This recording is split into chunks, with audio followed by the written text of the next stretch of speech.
तो बच्चा पार्टी हम लोग का कौन सा चैप्टर होने वाला है पता है? कुछ नया चैप्टर होगा जिसका नाम है, बता रहे हैं, चैप्टर 9 होने वाला है, class 6, chapter 9 class 6 science, chapter 9 है हम लोग का, ठीक है, चैप्टर 9। और चैप्टर का नाम है, ये क्या कहते हैं उसको, चैप्टर का नाम क्या है देखना पड़ेगा। Class 6 science, the living organisms and their surrounding. The living organisms and their surrounding, यानी जो लिविंग ऑर्गेनिजम्स के बारे में हम लोग पढ़ेंगे और उनका जो सराउंडिंग है उनके बारे में थोड़ा जानेंगे, ठीक है। यही चैप्टर है हम लोग का। चलो देखो, पहला नंबर क्या कहता है, हैबिटाट के बारे में जानेंगे। हैबिटाट क्या होता है? हैबिटाट जो है, ये वर्ड जो है ये हैबिट से आया, हैबिट, जहाँ हमें आदत हो जाता है रहने का, उसे हैबिटाट करते हैं। जैसे देखो, द सराउंडिंग यानी जो भी वातावरण है जहाँ पे प्लांट और एनिमल्स जो है रह सकते हैं, उसे ही उनका हैबिटाट कहा जाता है। प्लांट जहाँ रह रहे हैं सो वो उनका हैबिटाट है। एनिमल जहाँ रह रहा है, जिस सराउंडिंग में एनिमल रह रहा है, सो एनिमल का हैबिटाट है, ठीक है, ठीक है। So the surroundings where plants and animals live रहते हैं इज कॉल्ड देयर हैबिटाट, ठीक। Several kinds of plants and animals may share the same habitat. तो मान लो कोई किसी का घर है, ठीक है, तो उसमें क्या है कि अलग प्रकार के लोग, मान लो कि एक नहीं कहते होटल है, तो उसमें हर प्रकार के लोग रहते हैं, ठीक है। कोई बाहर से आता है, कोई पटना से आया तो वो भी रह रहा है उस होटल में, कोई अहमदाबाद से आया तो वो भी रह रहा है, ठीक है। तो यहाँ का मतलब क्या है कि अलग अलग प्रकार का जो प्लांट्स और एनिमल्स है तो वो एक ही प्रकार का सेम हैबिटाट को शेयर कर सकते हैं, ठीक है। तो मतलब एक हैबिटाट है जिसमें प्लांट भी रह रहा है, उसमें एनिमल भी रह रहा है, तो प्लांट भी रह रहा है और एनिमल भी रह रहा है, ठीक है। The presence of specific features and habits which enable a plant or an animal to live in a particular habitat is called adaptation. Adaptation क्या है? Adaptation मतलब होता है ढल जाना, मतलब एक ऐसे हैबिटाट में ढल जाना। तो सुनना ध्यान से, इस पे the presence of specific features and habits, देखो प्लांट्स में और एनिमल्स में एक स्पेसिफिक फीचर होना, एक स्पेसिफिक एक खास गुण होना जो कि प्लांट्स और एनिमल्स को एक खास माहौल में रहने के लिए, सर्वाइव करने के लिए मदद करता है। सो वो जो खास गुण होता है उसे ही हम एडेप्टेशन कहते हैं, ठीक है। सो यही स्पेसिफिक फीचर्स हैबिट्स जो होता है, हैबिट्स और जो फीचर्स होता है, हैबिट्स होता है, जो कि एक प्लांट और एक प्लांट को और किसी एक जानवर को एक पार्टिकुलर हैबिटाट में, यानी कि पानी हो सकता है या ज़मीन पे हो सकता है या आकाश में हो सकता है, कहीं भी, सो वहाँ पे रहने के लिए जो खास गुण एक प्लांट या एनिमल में होता है, जिस गुण की मदद से वो उस पार्टिकुलर हैबिटाट में रह सकता है, उसी खास गुण को हम उसी खास गुण को एडेप्टेशन कहते हैं, ठीक है। नहीं कहते हैं कि यार ये अडेप्ट हो चुका है, ऐसा ये ढल चुका है, ठीक है। सो ये ढल चुका मतलब क्या है? इसमें एक ऐसा गुण विकसित हो चुका है कि ये अपने आप को ढाल चुका है, ठीक है, उस पार्टिकुलर हैबिटाट के अकॉर्डिंग, ठीक। So there are many types of habitat, तो बहुत प्रकार का हैबिटाट होता है, ठीक ठीक। However, these may be broadly grouped as terrestrial on the land and aquatic in water, ठीक है। तो हैबिटाट तो बहुत प्रकार का होता है, ठीक है, क्योंकि जानवर भी बहुत सारे प्रकार के हैं, प्लांट्स भी बहुत सारे प्रकार के हैं, तो हैबिटाट अलग अलग प्रकार का होता है। लेकिन उन सारे हैबिटाट को हम दो ग्रुप में बांट सकते हैं, एक होता है हमारा टेरेस्ट्रियल हैबिटाट और एक होता है हम लोग का एक्वाटिक हैबिटाट। टेरेस्ट्रियल वर्ड का मतलब होता है ज़मीन पे, तो एक ज़मीन पर रहने वाला हैबिटाट हो गया, और एक बोले हम एक्वाटिक, तो एक्वाटिक मतलब होता है वाटर, एक्वा मतलब पानी, वाटर, सो एक्वाटिक। तो हैबिटाट को दो प्रकार में बांटे हैं, टेरेस्ट्रियल और aquatic. There is a wide variety of, wide मतलब होता है बहुत विशाल, यानी अलग अलग। So wide variety of organisms present in different habitat, ठीक है। तो वाइड वैरायटी होता है ऑर्गेनिजम्स का। ऑर्गेनिज्म में कौन कौन आ गया? प्लांट्स आ गए, माइक्रो ऑर्गेनिज्म आ गया, एनिमल्स आ गया, मतलब प्लांट एनिमल्स ये सब आ गए, ठीक है। तो एक बहुत ही बड़ा वैरायटी होता है, यानी अलग अलग एक किस्म होता है, अलग अलग वैरायटी होता है जो कि अलग अलग हैबिटाट में पाया जाता है। सो अलग हैबिटाट है तो उसमें एकदम अलग अलग जो है, मान लो एक हैबिटाट है तो उसमें एकदम वाइड वैरायटी होगा, यानी प्लांट है, कोई दूसरे प्रकार का प्लांट रह रहा है, कोई एक और प्रकार का प्लांट रह रहा है, कोई दूसरा एनिमल रह रहा है, कोई आकाश में उड़ने वाला भी एनिमल रह रहा है, उसमें ज़मीन पर चलने वाला भी एनिमल रह रहा है, पानी में तैरने वाला भी, मतलब उसमें रह रहा है एनिमल, ठीक है। So there is a wide variety of organism. So wide variety होता है ऑर्गेनिजम्स का जो कि अलग अलग हैबिटाट में पाया जाता है। Plants, animals and macro organisms together constitute biotic component. ठीक है, तो हमारा जो सराउंडिंग होता है, जो हैबिटाट है या फिर सराउंडिंग है जो भी, सो सराउंडिंग जो वातावरण है तो उसमें दो कंपोनेंट होता है, एक होता है बायोटिक कंपोनेंट, एक होता है एबायोटिक कंपोनेंट। ठीक है, एबायोटिक कंपोनेंट और बायोटिक कंपोनेंट। बायो का मतलब होता है जीव, जीवन। तो देखो प्लांट्स हो गया, एनिमल्स हो गया और माइक्रो ऑर्गेनिजम्स हुए। माइक्रो मतलब होता है छोटा, माइक्रो मतलब छोटा। सो प्लांट हो गया, एनिमल्स हो गया और माइक्रो ऑर्गेनिजम्स हो गया। सो ये जो है सराउंडिंग का बायोटिक कंपोनेंट बनाते हैं। तो ये तीनों मिलके जो है बायोटिक कंपोनेंट, क्योंकि माइक्रो ऑर्गेनिज्म में भी जीवन है, एनिमल में भी जीवन है और प्लांट में भी जीवन है, सब में लाइफ है, सब लाइफ प्रोसेस करता है। ठीक है, सो ये तीनों मिला के बायोटिक कंपोनेंट बनाते हैं सराउंडिंग के। रॉक्स यानी पत्थर, मिट्टी, सॉइल, ऑयल, एयर सॉइल बोल रहे हैं, सॉइल, एयर यानी हवा, पानी, लाइट ये, और टेम्परेचर यानी तापमान, गर्मी। तो ये सब जो है एबायोटिक कंपोनेंट्स हैं हमारे सराउंडिंग के। तो हमारा जो सराउंडिंग हमारा वातावरण है तो इसमें दो कंपोनेंट है, बायोटिक और एबायोटिक। बायोटिक हो गया हमारा प्लांट, एनिमल्स और माइक्रो ऑर्गेनिज्म। एबायोटिक हो गया हमारा रॉक्स हो गया, सॉइल्स हो गया और वाटर हो गया, एयर हो गया, लाइट हो गया, टेम्परेचर हो गया। तो ये सब एबायोटिक है। एबायोटिक यानी ये सब, इनमें जीवन नहीं है। मिट्टी में क्या जीवन है, ऐसे समझो। मिट्टी में क्या है, मिट्टी क्या, मिट्टी में खुद में जीवन है क्या, मिट्टी चल सकता है क्या, नहीं, मिट्टी मिट्टी है। पत्थर में क्या है, कुछ नहीं, जीवन नहीं है। पानी, पानी में क्या है, क्या पानी चल सकता है, ऐसा कुछ है क्या, नहीं, ऐसा नहीं है। अच्छा, लाइट, टेम्परेचर। सो ये सब एबायोटिक कंपोनेंट्स हैं हमारे सराउंडिंग के। ठीक है, चलो आगे देखते हैं। चलो देखो, कैरेक्टरिस्टिक्स ऑफ लिविंग थिंग। तो जो लिविंग थिंग होता है उसमें क्या क्या गुण होता है, मतलब वो क्या क्या करता है। ठीक है, मतलब उसका गुण क्या, उसका क्या कैरेक्टर है, यही हम लोग को जानना है। ठीक, they need food to grow and for the process. ठीक, तो उन्हें क्या चाहिए, फूड चाहिए। ठीक है, ये रहने दो, they need food to grow. उन्हें क्या चाहिए, भोजन चाहिए, जिससे कि वो आगे बढ़ सके, उनका बॉडी का ग्रोथ हो सके। ठीक, उसमें प्लांट भी ले लो, एनिमल भी ले लो। प्लांट भी अपना भोजन बनाता है, फोटोसिंथेसिस प्रोसेस करता है, कार्बन डाइऑक्साइड लेता है, ऑक्सीजन रिलीज करता है, सनलाइट के प्रेजेंस में, कार्बन डाइऑक्साइड के प्रेजेंस में वो भी अपना भोजन बनाता है। भोजन क्यों बनाता है, ताकि वो उसका इस्तेमाल करे और जो है उसका बॉडी ग्रो करे। तो पौधा जो है, पेड़ कैसे बनता है, छोटा पौधा बड़ा पौधा होता है कि नहीं, बिल्कुल होता है। सो अच्छा, एनिमल्स के बारे में ले लो या ह्यूमंस के बारे में ले लो, ये सब हम लोग क्या लिविंग थिंग्स हैं। सो हमें भोजन चाहिए या लिविंग थिंग्स को भोजन चाहिए ग्रो करने के लिए। The young ones grow into adults. जो यंग वंस है यानी जो बच्चे हैं वो बड़े होते हैं, एडल्ट्स, एडल्ट्स मतलब बड़ा। ठीक है, दे रेस्पायर। ठीक है, वो रेस्पिरेशन करते हैं। रेस्पिरेशन मतलब होता है ऑक्सीजन लेना और कार्बन डाइऑक्साइड बाहर निकालना। ठीक है, भोजन का टूटना रेस्पिरेशन कहलाता है। दे रेस्पायर, वे रेस्पायर करते हैं। प्लांट्स भी रेस्पिरेशन करते हैं और एनिमल्स भी। Animals breathe in oxygen and breathe out carbon dioxide. Plants take in carbon dioxide and give out oxygen. So जो एनिमल्स है, ठीक है, जिसमें हम लोग को भी मतलब हम लोग को भी एनिमल ही कह देता है, जो कि बहुत हमको ख़राब लगता है। जानवर क्यों कहता है हमको पता नहीं, मतलब ये सब जो प्रोसेस जानवर से कॉमन है, इस बेसिस पे हम लोग को भी, ह्यूमंस को भी एनिमल्स के कैटेगरी में बांट दिया गया है। ये है साइंस का देन। चलो ठीक है। सो एनिमल्स जो है ब्रीद इन ऑक्सीजन, सो वो ऑक्सीजन लेते हैं और कार्बन डाइऑक्साइड रिलीज करते हैं। ठीक है, कार्बन डाइऑक्साइड केवल गैस पास नहीं होता है, ये मत समझना। कार्बन डाइऑक्साइड का मतलब गैस पास नहीं होता है। देखो, सांस लिए, ऑक्सीजन, मुंह से जो गर्म हवा निकला, ये कार्बन डाइऑक्साइड है। कार्बन डाइऑक्साइड हम लोग कुछ और ही समझ लेते हैं। ठीक है, तो वो केवल कार्बन डाइऑक्साइड नहीं, उसमें और भी गैस मिला रहता है। ठीक है, वो आगे पढ़ोगे बायोलॉजी में। So plants taking carbon dioxide, plants जो है वो कार्बन डाइऑक्साइड लेते हैं और ऑक्सीजन को रिलीज़ करते हैं। ठीक है, और वही ऑक्सीजन हम लोग लेते हैं। तो हम लोग डिपेंडेंट हैं और हम लोग कार्बन डाइऑक्साइड रिलीज़ करते हैं। तो ये चलते रहता है, एक दूसरे पे हम लोग क्या डिपेंडेंट है। एनिमल्स, प्लांट्स एक दूसरे पे इंटरडिपेंडेंट है, यानी कि एक दूसरे पे डिपेंडेंट है।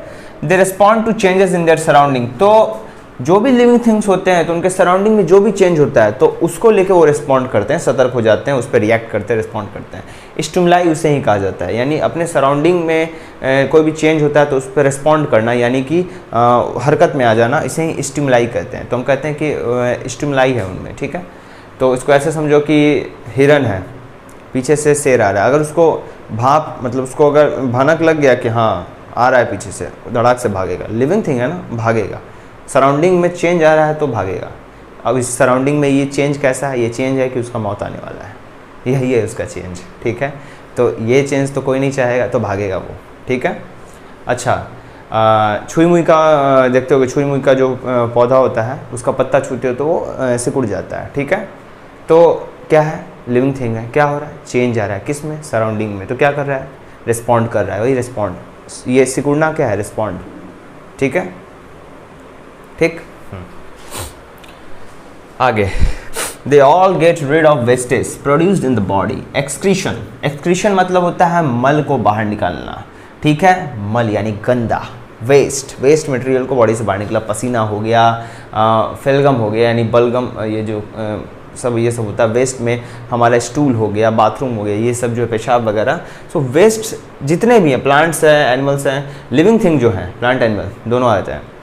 सो वो वेस्ट जो जिनके बॉडी में जो भी वेस्ट बन रहा है वो उसे एक्सक्रीट करते हैं यानी बाहर निकालते हैं, ठीक है। So this is known as excretion. The removal of wastage from the body of living organisms is known as excretion, ठीक है।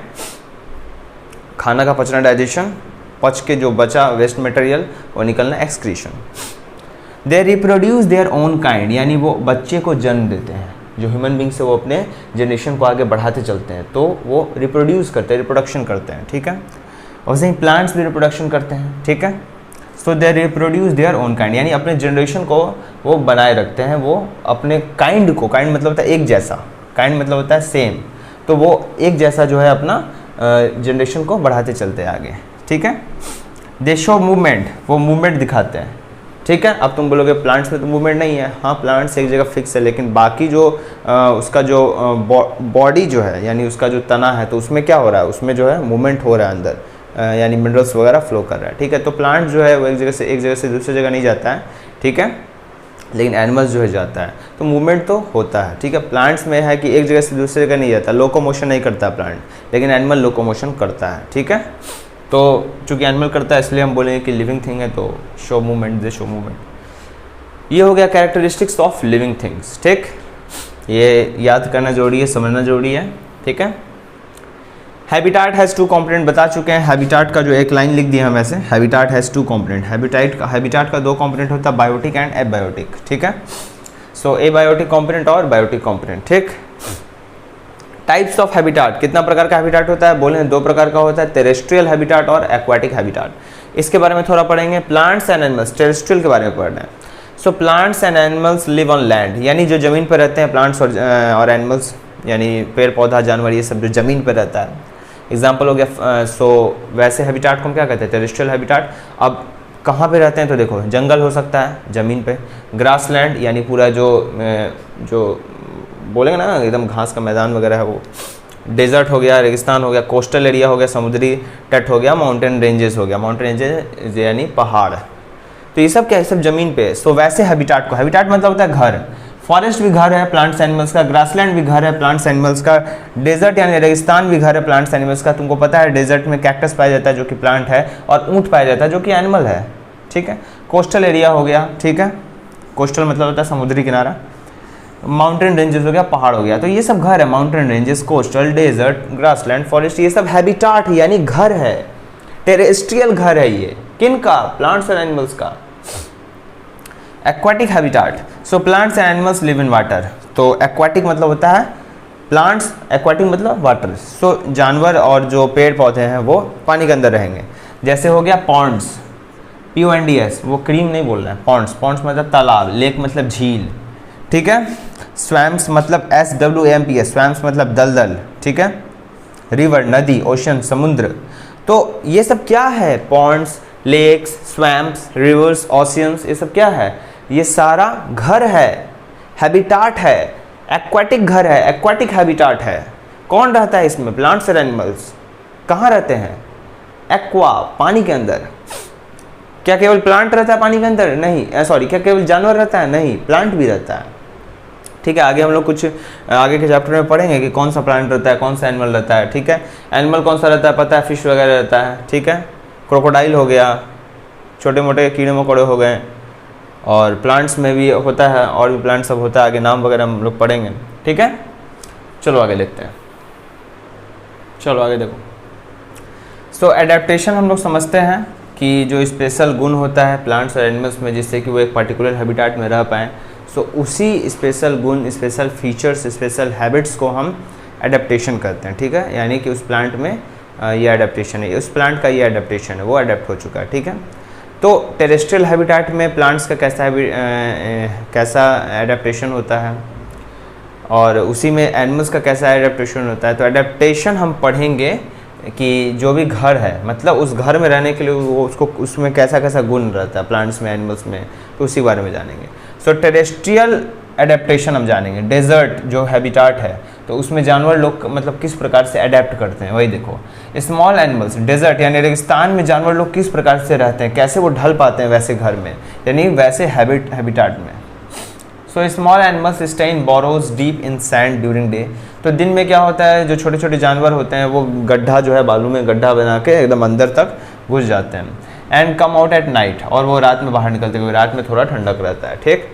इन प्लांट्स, ये जानवर के बारे में हो गया। जानवर प्लांट्स में क्या होता है, लीव्स आर आइदर एब्सेंट। तो जो प्लांट्स है, अगर मान के चलो जैसे कैक्टस है, तो या तो उसमें पत्ता होगा ही नहीं, ठीक। प्लांट्स अगर कोई भी प्लांट है, हम लोग तो केवल कैक्टस के बारे में जानते हैं अधिकतर, और भी प्लांट होता है, ऐसा थोड़ी है कि केवल कैक्टस है, और भी कुछ कुछ प्लांट होते ही होंगे।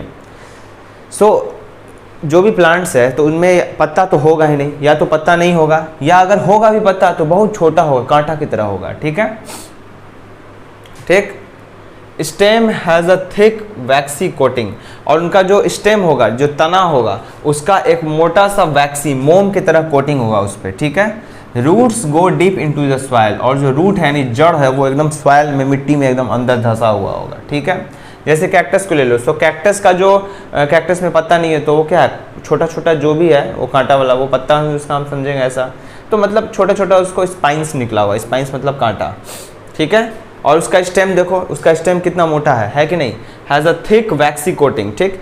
रूट्स जो है कैक्टस का वो बहुत ही ज़मीन में गड़ा हुआ रहता है, ठीक है। ज़मीन में इसलिए गड़ा होता है जिससे कि वो पानी वगैरह उससे खींच सके, और चूँकि गर्मी ज़्यादा रहता है तो वो इवेपोरेशन नहीं होने लगे, मतलब ऐसा नहीं है कि ट्रांसपिरेशन होने लगे और मतलब उसका पानी जो है निकल जाए, तो फिर वो प्लांट सर्वाइव नहीं कर पाएगा। सो रूट जो है बहुत अंदर तक रहता है, ठीक। और कांटा रहता है ताकि एक्स्ट्रा जानवर वगैरह से वो जो कैक्टस है वो अपने आप को बचाए रखे, ठीक है। सो इस प्रकार का एडेप्टेशन एनिमल्स और प्लांट्स में देखा जाता है। कैसे घर में, डेजर्ट वाले घर में, यानी डेजर्ट हैबिटेट में इस प्रकार का एडेप्टेशन प्लांट्स और एनिमल्स में होता है, ठीक है। टेरेस्ट्रियल एडेप्टेशन पढ़ रहे हैं जो कि प्लांट्स और एनिमल्स में आता है। माउंटेन्स अगर हैबिटेट है, हैबिटेट जो यानी घर जो अगर माउंटेन वाला है, सो एनिमल्स हैव थिक स्किन और फर, ठीक है। तो पहाड़ का इलाका है, ऊपर जो है थोड़ा क्या होगा, ठंडक होगा। सो उनका जो है जो स्किन होता है, यानी उनका चमड़ा होता है, या भी जो भी फर होता है, यानी जो रोवा बाल वगैरह होता है, वो मोटा होता है। Mountain goat has strong hooves, ठीक है। एक पहाड़ी बकरी होती है माउंटेन गोट, ठीक है, तो जो कि पहाड़ पे जो है वो ऐसे ऐसे चढ़ सकती है, ठीक है। तो उसका जो है मजबूत हूव होता है, पंजा जैसा जो होता है उसका पैर का, वो हूव मतलब पंजा समझ सकते हो, पैर समझ सकते हो, तो वो बहुत ही मजबूत होता है, ठीक है, जिससे वो पकड़ बना सकती है पहाड़ पे। ट्रीज आर कोन शेप्ड, जो ट्रीज होता है वो कोन शेप्ड होता है, ठीक है। ट्रीज जो है वो कोन शेप्ड होता है, ठीक है। कोन शेप्ड होता है क्योंकि बर्फ़ वगैरह पड़ता है, तो क्या होता है कि इससे जो है बर्फ़ जो है फिसल जाए आराम से। कोन शेप्ड हैविंग स्लोपिंग ब्रांचेस, तो जो ब्रांचेस होता है यानी उसका जो तना वगैरह होता है वो ऐसा स्लोप टाइप का होता है पेड़ में। सो ये पेड़ का एडेप्टेशन जानना है ताकि बर्फ़ वगैरह जो भी पड़े, पानी वगैरह, बर्फ़ वगैरह, तो ये सब जो ऐसे निकल जाए, ठीक है। सो पेड़ को ज़्यादा नुकसान नहीं हो, क्योंकि ज़्यादा वजन पड़ेगा तो पेड़ का सारा ब्रांच वगैरह ही टूट जाएगा तो प्रॉब्लम हो जाएगा। लीव्स आर निडल लाइक, और जो पत्ता होता है वो निडल की तरह होता है, सुई की तरह होता है, सुई। लीव्स जो है, पत्ता जो होता है वो ट्रीज़ में वो निडल की तरह होता है, ठीक है। सो एनिमल्स में ऐसा एडेप्टेशन होता है और ट्रीज़ में ऐसा एडेप्टेशन होता है कि एनिमल्स में थिक स्किन और फर, और ट्रीज़ जो है वो स्लोपिंग ब्रांचेस होता है, शेप जो होता है ट्रीज़ का वो ऐसा होता है, और जो लीव्स होते हैं उनके निडल लाइक होते हैं, सुई की तरह। ग्रासलैंड, ग्रासलैंड मतलब होता है मैदानी इलाका जहाँ पे पूरा धूप वगैरह पड़ते रहता है, ठीक है। जैसे डिस्कवरी चैनल पे देखते हो कि शेर जो है दौड़ा रहा है हिरन को, तो मैदानी इलाका में पूरा दौड़ाता है जहाँ धूप है, एकदम चिलचिलाती धूप, शेर दौड़ रहा है, हिरन भाग रहा है, एकदम तेज़ी में दोनों दौड़ रहा है, एकदम पहले आराम से आ रहा है, देख रहा है शेर, हिरन को एहसास हुआ, भागता है, एकदम खुर्र से भागता है, शेर भी रगड़ देता है एकदम। सो ग्रासलैंड, उसी इलाका को ग्रासलैंड कहते हैं। सो कैसा एडेप्टेशन होता है ग्रासलैंड में? So animals are light brown, तो जानवर जो होते हैं वो हल्के ब्राउन कलर के होते हैं। क्यों ब्राउन होते हैं? ग्रासलैंड मैदानी इलाका है, धूप है तो जानवर का कलर जब लाइट ब्राउन होगा, हल्का ब्राउन, तो धूप का कलर भी हल्का ब्राउन। धूप का जो धूप चिलचिलाती धूप है, मिट्टी वगैरह कैसा है वहाँ का, एकदम ब्राउन टाइप का। तो शेर हो गया या बाघ हो गया या तेंदुआ हो गया, चीता हो गया, ये सब क्या करता है? मिक्स कर लेता है अपने आप को वही वातावरण में। अब जैसे पेड़ है, पेड़ पत्तों के बीच से रोशनी आ रहा है, धूप का रोशनी आ रहा है, तो धूप का रोशनी जब भी आता है तो तुम देखते हो ऐसा स्पॉट बनता है ज़मीन पे, है ना। सो ज़मीन पे ऐसा स्पॉट बन रहा है, मिट्टी है, ठीक है, तो ऐसा धब्बादार जो स्पॉट बन रहा है, मिट्टी है, ब्राउन कलर है। तेंदुआ को देखो, चीता को देखो, तेंदुआ के ही साइड पीठ पे जो है ऐसे पैचेस वगैरह होता है, धब्बा वगैरह, तो वो क्या करता है? अपने आप को ज़मीन में मिक्स कर लेता है। वो ज़मीन पे लेटता है तो धूप का रोशनी उस पर पड़ रहा है, वो भी ब्राउन, ज़मीन भी ब्राउन। धूप का रोशनी जो गोल पैचेस बना रहा है, धब्बा बना रहा है उसके बॉडी पे, और उसके बॉडी पे धब्बा होता ही है, पैचेस वगैरह, तो एक प्रकार से वो सराउंडिंग में मिक्स कर जाता है। तो ऐसा मिक्स कर जाता है तो जो भी शिकार रहेगा उसके आसपास, जैसे हिरन है या जो भी है, हिरन खरगोश जो भी, उसको पता ही नहीं, उसको लगा कि ओ ये तो पेड़ है, ये तो मिट्टी है बस। तो यहाँ पे वो आराम से बस ऐसे लेटा हुआ है, चुपचाप से आँख बंद कर हल्का सा देख रहा है, अब पूरा ब्राउन है। तो खरगोश को क्या पता कि वहाँ पे मतलब बाघ है या फिर शेर है। तो क्या होता है कि शिकार को पता ही नहीं चलता है और ये रगड़ देता है, दाब लेता है, ख़त्म कर देता है, दबोचता है और अपना पेट भर लेता है, ठीक है। सो ये जानवर जो होते हैं लाइट ब्राउन कलर के होते हैं, ठीक है। अब जैसे लायन को ले लो, अब लायन के पास लॉन्ग क्लाउज होता है, CLAWS, क्लाउज मतलब होता है वो नाखून, पंजा। इन फ्रंट लेग, तो आगे का जो उसका पैर होता है तो उसमें जो होता है लॉन्ग क्लाउज होता है, पंजा। देखते हो शेर का पंजा ऐसे होता है कुछ इस प्रकार से। That can be withdrawn inside the toes, तो पैर के उंगली के बीच में जो है उसका नाखून जो होता है, पंजा जो ऐसे घुस सकता है, ठीक है। तो अगर देखो जैसे एक्समैन का नहीं होता, एक्समैन का ऐसे करता है तो ऐसे निकल जाता है पंजा, ठीक उसी प्रकार से कि उसका जो लॉन्ग क्लाउज होता है, यानी जो लंबा लंबा नाखून पंजा होता है, वो उसके उंगली के बीच में ऐसे छुपा रहता है, वो निकल सकता है, ठीक। Eyes in front of face, तो जो आँख होता है लायन का, लायन के केस में पढ़ रहे हैं, दो एग्जाम्पल तो लेना पड़ेगा ना। सो लायन के केस में पढ़ रहे हैं कि आँख जो होता है शेर का वो सामने होता है। कहाँ होता है? सामने। ऐसा नहीं है कि इधर होता है, कहाँ होता है? सामने होता है, ताकि उसको दौड़ना है तेजी में, वो देख सके कि मेरा शिकार आगे भाग रहा है, ठीक। और हिरन के केस में क्या होता है, इसलिए देखो नेचर जो है अगर मारने वाला बनाया है कि हाँ शेर मार देगा हिरन को, तो हिरन को बचने का जो है गुण भी दिया है, वही अभी पता चलेगा। सो नेचर जो भेदभाव नहीं करता, वो दोनों को बराबर मौका दिया है, ठीक है। तुम भागो, तुम्हारे पास आँख दिया है, हिरन को कैसा आँख दिया है देखो। सबसे पहले तो हिरन को मजबूत दांत होता है, तो शेर का तो शिकार करेगा नहीं, पत्ता वगैरह खाएगा जो भी है। लंबा कान होता है, वो लंबा कान जो है वो दूर से ही लंबा कान। अब छोटा कान है तो कम चीज़ सुन पाएगा, बड़ा कान एकदम, थोड़ा बड़ा कान एकदम, मैंने अच्छे बड़ा, मैंने बहुत बड़ा नहीं, हाथी की तरह नहीं, लेकिन बड़ा कान है, तो एकदम हल्का सा भी जो अगर हलचल होगा तड़ाक से पकड़ लेगा, वो तुरंत पकड़ेगा, फुर से भागेगा, एकदम तेजी में भागेगा। Eyes on the sides of head, तो हिरन है, हिरन का आँख सामने नहीं होता है, उसका आँख यहाँ होता है साइड में। अगर ये माथा है तो यहाँ उसका आँख होता है। अब अगर यहाँ आँख है, अब हम लोग का आँख सामने है तो हम ऐसे देख पाते हैं, लेकिन हम इधर का देख पाते हैं क्या? नहीं। लेकिन अगर हम आँख को घसका ले, जैसे हम आँख को हल्का सा अपना आँख का जो पुतली अगर हम ऐसे करें, तो ऐसे करते हैं तो हमको इतना पोर्शन दिखता है, ऐसे करते हैं इतना पोर्शन दिखता है। तो सोचो अगर आँख को यहाँ रखने से इतना पोर्शन दिखता है, तो अगर हिरन का आँख यहाँ पे है तो इधर का 360 क्या 720 तक देख पाएगा। 720 नहीं बोलेंगे, मतलब 540 डिग्री तक वो ऐसे आराम से देख पाएगा, ठीक। तो अगर उधर हलचल है तो तड़ाक से भागेगा, ठीक। तो हिरन को इस प्रकार का अडेप्टेशन दिया गया है नेचर में, ठीक है।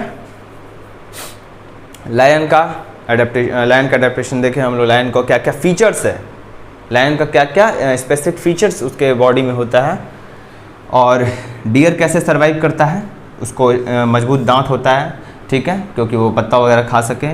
लंबा लंबा कान होता है जिससे कि वो माइन्यूट हलचल को भी, माइन्यूट डिस्टर्बेंस को भी पता कर ले और तुरंत अपना बचाव कर सके। आँख उसका जो है मस्तिष्क के बगल में होता है, ठीक है।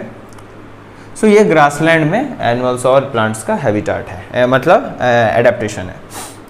अब एक्वाटिक में पढ़ो, ए नंबर पॉन्ड्स में पढ़ेंगे, बी नंबर ओशियंस में पढ़ेंगे, ठीक है। सो तालाब में क्या है, plants with root fixed in soil. तो अगर प्लांट है जिसका जो सॉइल है वो मट्टी में जिसका जो रूट है, जिसका जो जड़ है वो मिट्टी में फिक्स है, तो वैसा प्लांट्स में क्या होता है, स्टेम्स आर लॉन्ग, यानी जो तना है वो लंबा होता है, हॉलो होता है, अंदर से खाली होता है और हल्का होता है, ठीक है। लीव्स जो है वो, यानी जो पत्ता है वो पानी में तैरता है, ये तालाब में ऐसा होता है। प्लांट्स विथ रूट सबमर्ज्ड, ठीक है, रूट अगर सबमर्ज्ड है, ऐसे अंदर है पानी के। लीव्स आर नैरो, पत्ता जो है नैरो होता है, ऐसे होता है, मतलब किनारा टाइप का। एंड थिन रिबन लाइक, और पत्ता जो है रिबन लाइक होता है, रिबन की तरह होता है, ठीक है। अब ओशियंस के, इसी में थोड़ा ए नंबर पॉन्ड्स हुआ, अब बी नंबर ओशियंस में ज़रा देख लेंगे कि प्लांट्स और एनिमल्स का कैसा एडेप्टेशन है। चलो, तो ओशियंस में जो है एनिमल्स का कैसा एडेप्टेशन होता है, ये देखो। Animals have streamline body. Streamline हम बताए थे, पानी को चिड़ने वाला बॉडी, स्ट्रीमलाइन बॉडी, जैसे मछली का हो गया। सो जो जानवर होता है उनका स्ट्रीमलाइन बॉडी होता है। गिल्स होता है, गिल्स मतलब जिससे कि वो रेस्पायर कर सके, यानी ऑक्सीजन और कार्बन डाइऑक्साइड का इनटेक आउटटेक वो कर सके, ठीक है। जैसे डॉल्फिन हो गया। मछली लोग जो है, मछली जो है वो कहाँ से, मतलब कैसे वो सांस लेती है, सो उसके उनके पास क्या होता है, गिल्स होता है, ठीक है। सो डॉल्फिन और whales have blow holes. Dolphin और वेल्स के पास जो है वो ब्लो होल्स होता है। ब्लो होल्स मतलब क्या होता है, उनके माथा पे जो है, माथा पे या फिर मतलब उनके बॉडी में, एग्जैक्ट माथा पे शायद हमको नहीं पता है, हम थोड़ा गलत हो सकते हैं यहाँ पे। अब माथा पे जहाँ तक हमको लगता है माथा पे होता है, सो वो देखना होगा कि बॉडी के कौन से पार्ट पे होता है उनका होल्स। सो माथा पे जहाँ तक हमको लगता है। डॉल्फिन्स एंड वेल्स है ब्लो होल्स। तो ब्लो होल्स मतलब होता है जिससे वो एयर को, जैसे मछली में गिल्स होता है तो डॉल्फिन्स और वेल्स में ब्लो होल्स होता है, यानी छेद होता है जिससे कि वो एयर का आउटटेक इनटेक कर सके, ठीक है, यानी हवा जिससे वो ले सकें, ठीक है।